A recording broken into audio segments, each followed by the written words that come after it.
Welcome to an illustration of full contour wax up. My name is Donnie Poe. I'm the teaching technician at UOP, and Alan Williams, the class of 2019 DDS, is going to help me. The first thing you want to do on a wax up is outline your height of contours and your line angles. This will help you when you get to a monocolor wax up. It will help you see the angles. Notice the incisal edge also. We also do this on the lingual aspect because you will get to the lingual shortly, and it will help you shape your tooth. Notice the cingulum, a new aspect in wax ups for you. You have a stump number 8 prep in your kit. This is what you will be using today. You're going to put a thin layer of the beige wax.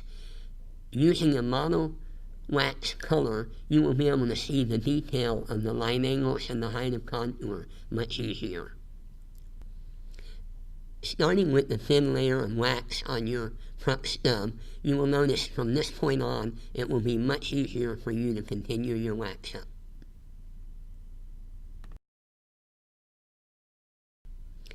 Placing your number 8 stub back into your type of knot, we can now develop and begin to develop our anatomical features.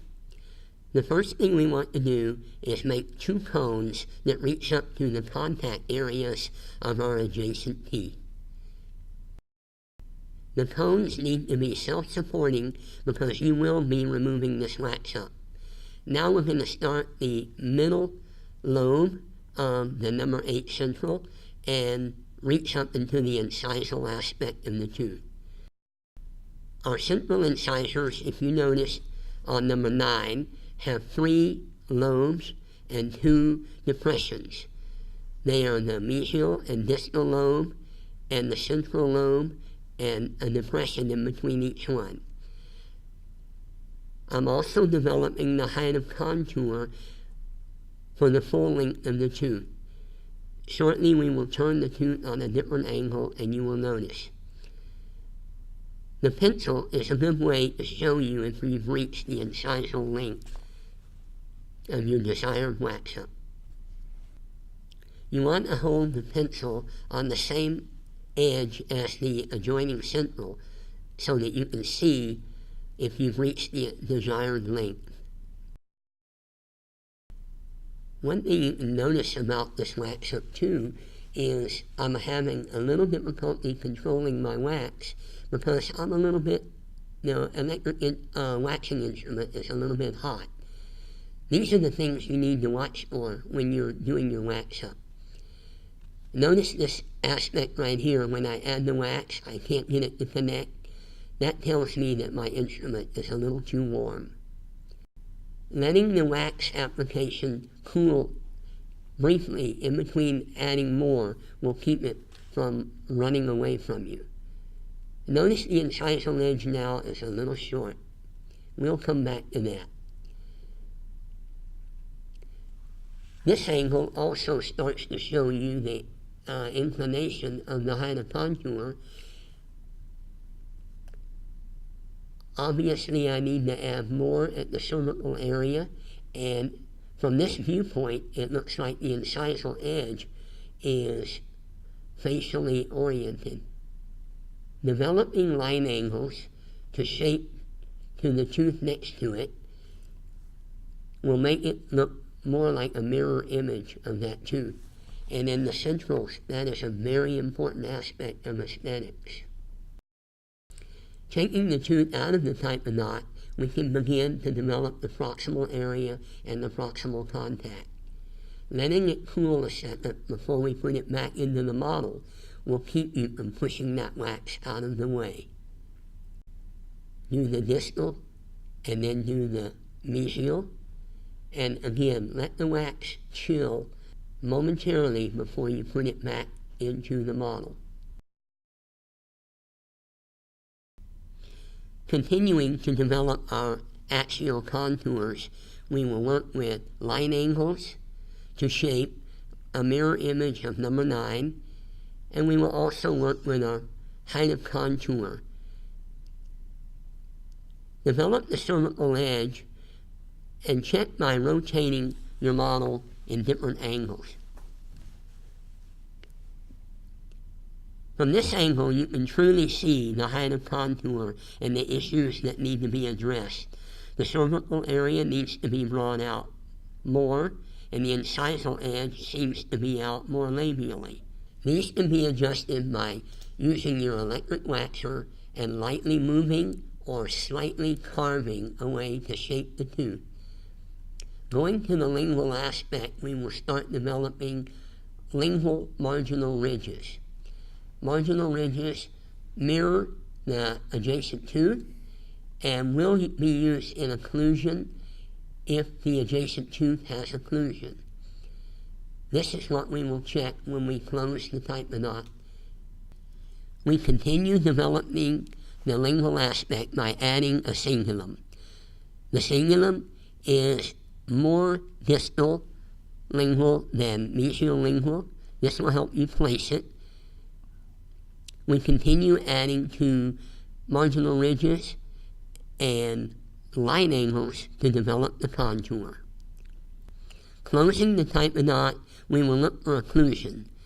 If you have occlusion on number 9, you would want it on number 8.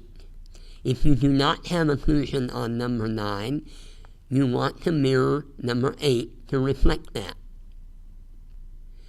Noticing that we have contact on the lingual of number 8, but not having contact on the lingual of number 9, suggests that it would be too much pressure on number 8 to continue this way.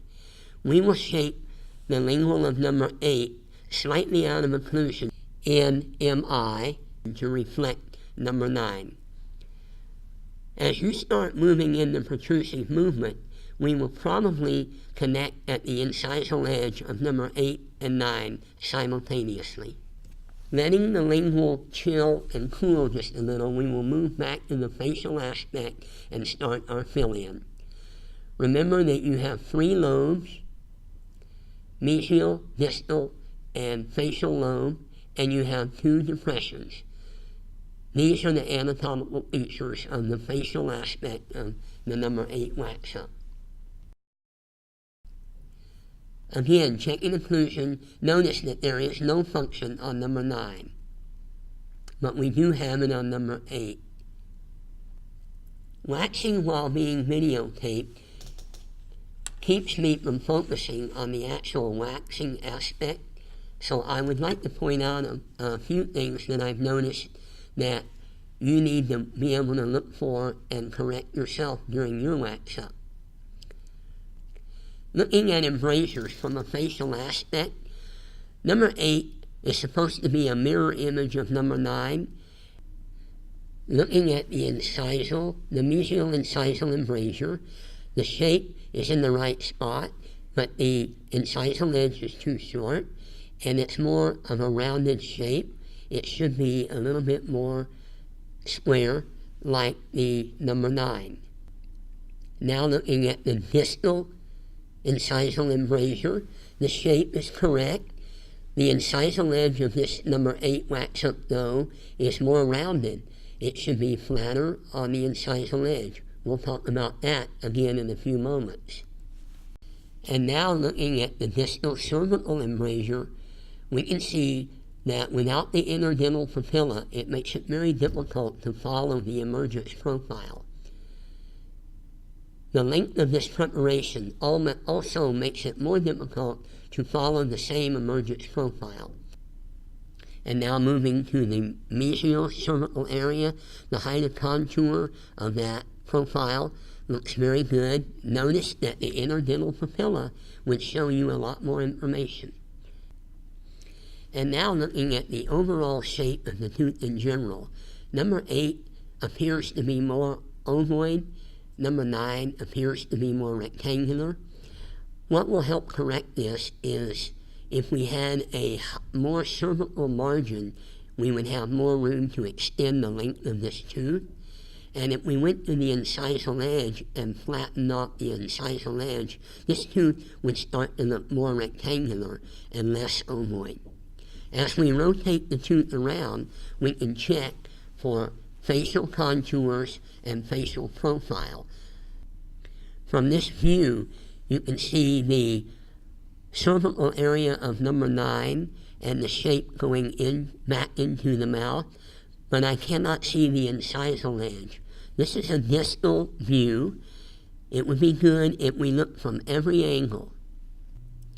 As we continue rotating to check the profile from another angle, we go all the way around to the mesial angle, and we can tell that our profile has issues.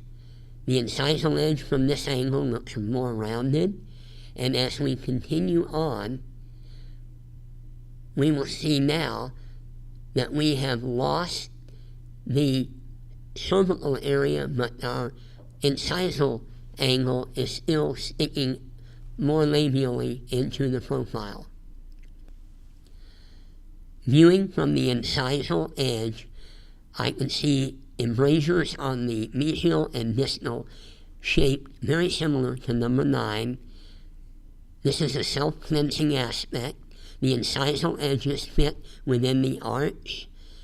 The incisal edge of number 9 has a lingual tilt to it that I will point out that number 8 does not have.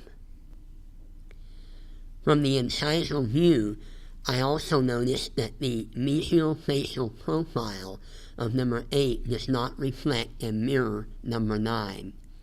By adding wax to the mesial facial profile of number 8 and subtracting from the distal facial profile of number 8, we would rotate this tooth ever so slightly to fit the arch better. Always continue to rotate around. The holodeck now is showing you the lingual and buccal edge of the incisal edge and how it is not replicated in the number 8 wax-up. This is a very important feature in the wax-up.